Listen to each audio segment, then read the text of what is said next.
Nothing left to do but to fight it out in court. Don't do that. I wouldn't advise it.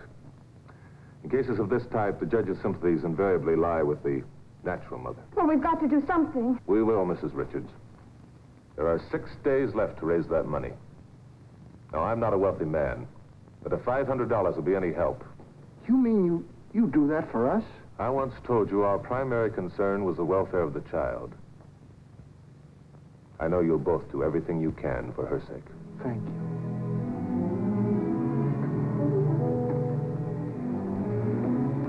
Well, we've done all we can. I'll call Highland and ask him to talk to her tonight. Get us more time.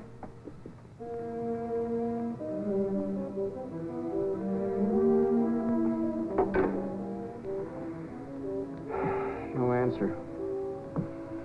Well, it's almost 7 o'clock. I suppose he's left for the day.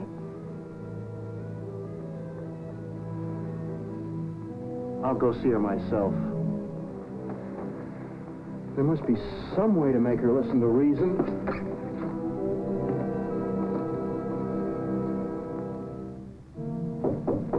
Just a minute. What do you want? I'm Ted Richards. I want to talk to you. Well, you can't come in here. Get out. Not until you hear what I've got to say. There's only one thing we have to discuss. Did you get the money? All I could dig up was $1,350. Mr. Highland said he'd lend me $500 more. Now, here, won't you please? Very touching. But the price was $3 grand, and I want the rest by tomorrow. I'll get you the rest of the money, but I need more time. I can't take that chance. Once I let the adoption go through, you could make me whistle for the dough. What kind of woman are you? Laurie's your own flesh and blood. Doesn't her happiness mean anything to you? Yeah, it means $3,000 to me. And you've got just 12 hours to dig it up.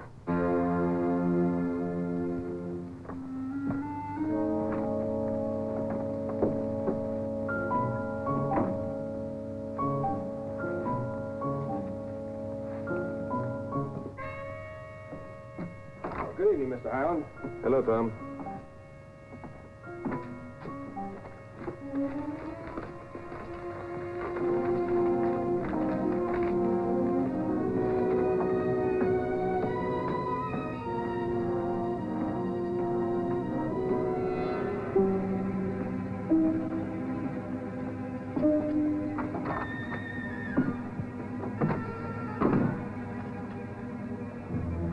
I don't like it. You just missed the guy by a couple of minutes. He was here. So he was here. What do you want? He wanted to settle for $1,300. Now, you listen to me. I told you how much money I want. I want it.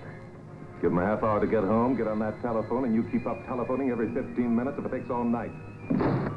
You won't have to call anybody. I should have known you two were in on this together. You most likely planned the whole filthy thing from the start. You'll never be able to prove that. I don't have to prove anything. Listen, take it easy, Richards. We can still make a deal. The only deal you understand is this.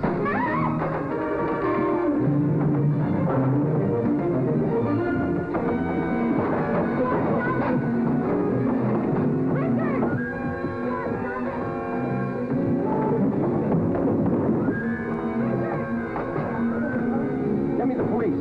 Emergency.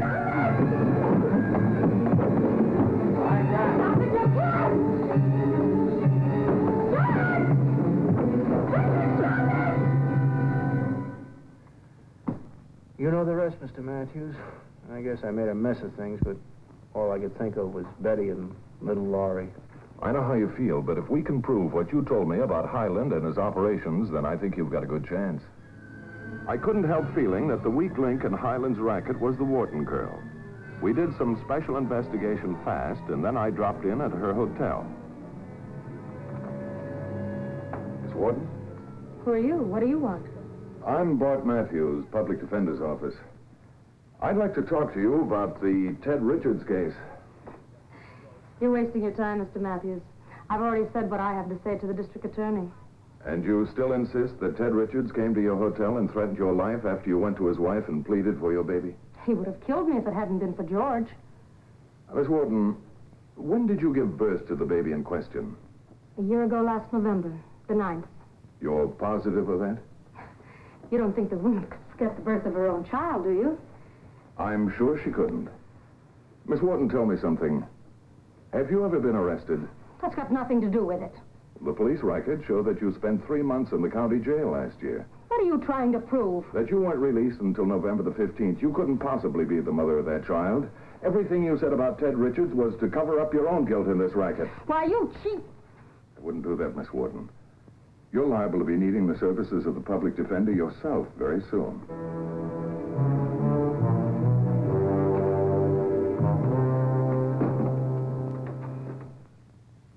When all the facts were known, the DA's office dropped the charges against Ted Richards. George Highland recovered, but his vicious racket was ended. Both he and Joan Wharton were convicted and sent to prison. No trace of the child's real mother was ever found. But thanks to the sympathetic attitude of the state board officials, Laurie's adoption was made final, and the family's happiness was complete. The case you have just seen was brought to a fair and just conclusion through the efforts of a public defender.